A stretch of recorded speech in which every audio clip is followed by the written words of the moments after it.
When they met and heard their voices just melt into one another, they knew that they had something special.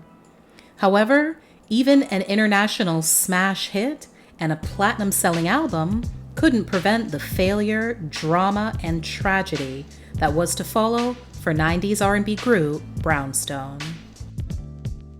Monica Mimi Doby, Charmaine Maxee Maxwell, and Nicole Nicci Gilbert met each other after attending various singing auditions around Los Angeles. Mimi grew up in LA, while Nicci made her way to the city from Detroit after dropping out of college, and Maxee arrived after immigrating from her birth country of Guyana. They would cross paths with music executive Jerry Greenberg and audition for him. He said he had someone else that he wanted them to meet. They ended up auditioning for a second time in a pitch-black conference room. After it was over, they discovered that Michael Jackson was there. Later on, they were told that Michael loved them and wanted Brownstone to be the first artist signed to his record label, MJJ Music. They first appeared on the scene with their debut single called Past 11, which didn't make an impact. However, their next single would. Big Time. If You Love Me dropped in October 1994 and shot up to the number 8 position on the Billboard Hot 100.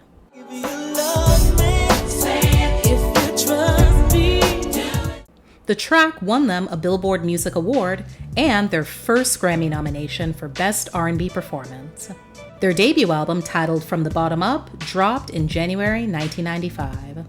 Unfortunately, the following singles, Grapevine and a cover of the Eagles' I Can't Tell You Why, weren't as successful, but that didn't stop the album from going platinum. After extensive touring around the globe, Mimi left the group due to health issues, as she was suffering from bronchitis. The deeper cause of her split from the group was later said to be due to a beef between her and Nicci. She was replaced by a college friend of Nicci's, Kina Cosper.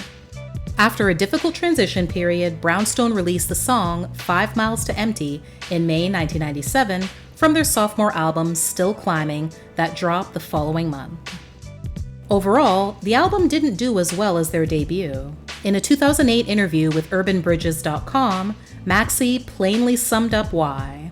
Lack of promotion. We didn't get as nearly as much promotion as we got for our first album for the second album. By the end of the year, Kina would leave the group and embark on a solo career. Her self-titled debut album would be released in the summer of 2000 and include the single Girl from the Gutter. Once the music slowed down, Nicci started acting a little bit, doing guest roles on TV shows Martin, Living Single, and Sister Sister.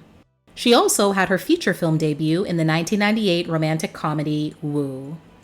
Then she decided to leave LA for Atlanta. There, she would connect with Tyler Perry. He cast her for his stage play Meet the Browns.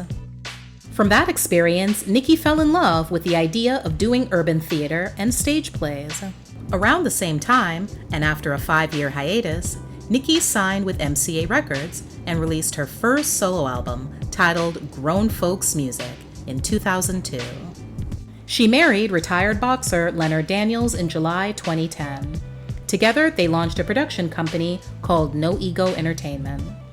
2 years later, Nicci would create, co-star, and executive produce TV One's most popular docu-franchise, R&B Divas. The show featured the lives of 5 90s chart-topping R&B singers. It was actually inspired by a musical stage play she wrote and directed called Soul Kittens Cabaret. She was a cast member on the Atlanta version alongside singers Faith Evans, Kiki Wyatt, Monifa, and Selena Johnson for 2 seasons. There was also a 3rd season without Nicci, as well as an LA spin-off lasting 3 seasons. Years later, she would talk about how proud of herself she was for being able to execute her idea and watch it go on to be the most successful show on the network. However, she does have some regrets. In a March 2020 interview with UrbanBridges.com, she voiced her disappointment with how short-lived it was, due to the people in power stunting what the show could have become. "I hate that I had to walk away from it. "I hate I was in the middle of a lawsuit and I lost everything." She also touched on the negative impression viewers got from her behavior on the show, some of it stemming from her being at odds with Selena Johnson. "What you've done to these women is a sin, and there's a special place in hell for a like you. A special place for a that causes division within other women. It is a special place for you. The truth is, you're the common denominator. Everybody knows that you're a hot mess. You're gonna look a mess with those black gums and all. That's low. And them knock-ass knees. Thank you and good night." Enter Twitter, Black Twitter specifically. By the time Nicci left the show, she had felt the brunt of the backlash and then some. She had been labeled the villain, and fans dubbed her as trash and canceled. Nicci went from being on top of the world to tired, broken, and broke.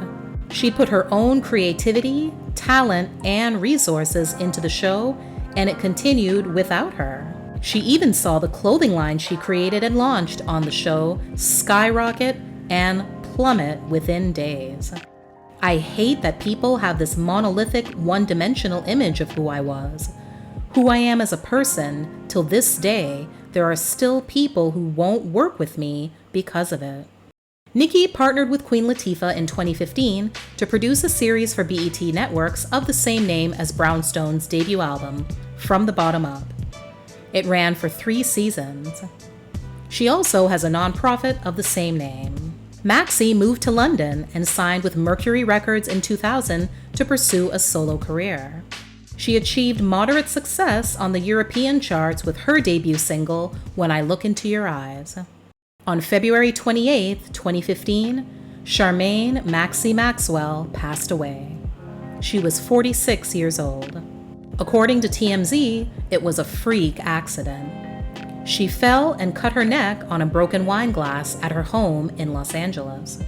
She is survived by her husband, Danish music producer Karsten Solshock Shack, and their son. Mimi has kept the lowest profile of them all until her brief reunion with Brownstone in 2016, where they appeared on Jimmy Kimmel Live alongside rapper-singer Tory Lanez to perform his hit Say It, which used the hook from If You Love Me. She hadn't been heard from in over 20 years because after leaving the group, she chose a career far from the glitz and glam of the entertainment world.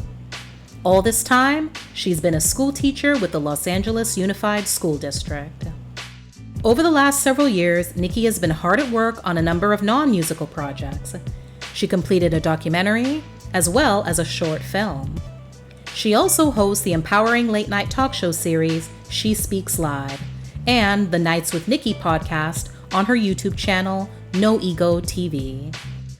In 2019, Brownstone reunited with original member Mimi plus Tisha Brown, who joined in 2008, and new 4th member, Aaron Jackson, for the 25th anniversary of the Essence Festival, as well as the 25th anniversary of the group.